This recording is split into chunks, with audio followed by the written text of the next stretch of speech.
It's just such a unique experience and so specific, and that there is nothing comparable to it. Alexander Williams graduated from Blue Valley and is a freelance animator. His goal is to someday be an art director on a video game. Alexander is like every other 26-year-old man reaching for his dreams, except he was born a girl. It wasn't until I was around maybe 10 or 12 that I started feeling like something was more off. But around 12 is puberty age, so I thought that's just puberty. And it wasn't until I was 14 did I actually first see the word transgender. It was a long journey for Alexander. After years of self-reflection, he came out as a man at 21 years old. Along with the challenges of young adulthood, Alexander is also up against the challenge of facing discrimination for being a transgender male. I won't say being trans is a wonderful experience, because it is not. It's a very difficult experience. But it's who I am, and I really can't change that as much as I actually tried. I guess if you can compare it to something similar to in the 50s or 40s, people that were left-handed. They didn't have a choice that they were left-handed. They were forced to be right-handed. And they weren't born that way.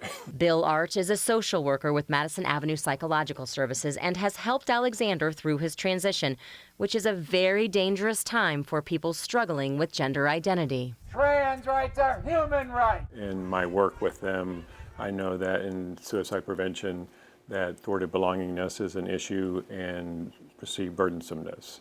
And so a lot of the folks that have transgendered issues have both of these things going on, which makes them a lot higher risk for suicide. In fact, the suicide rate in the transgender community is alarming.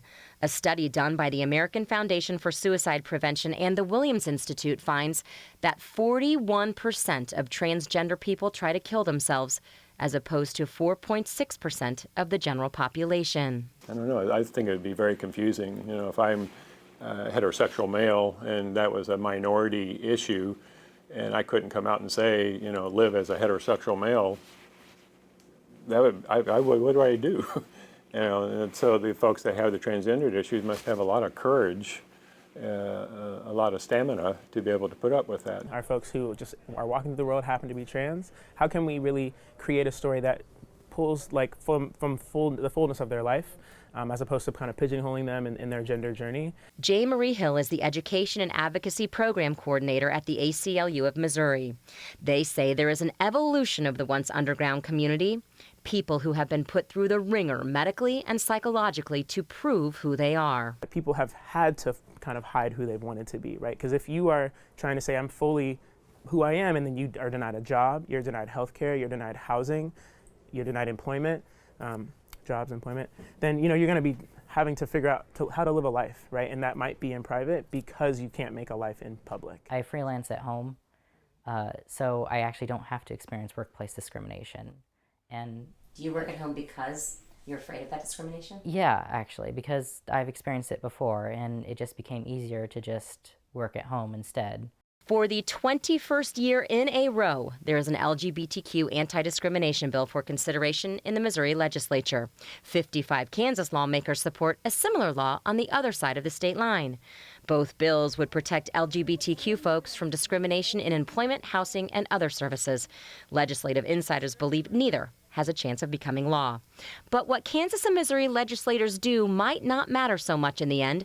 What is being called an historic bill may soon hit the floor of the U.S. House of Representatives.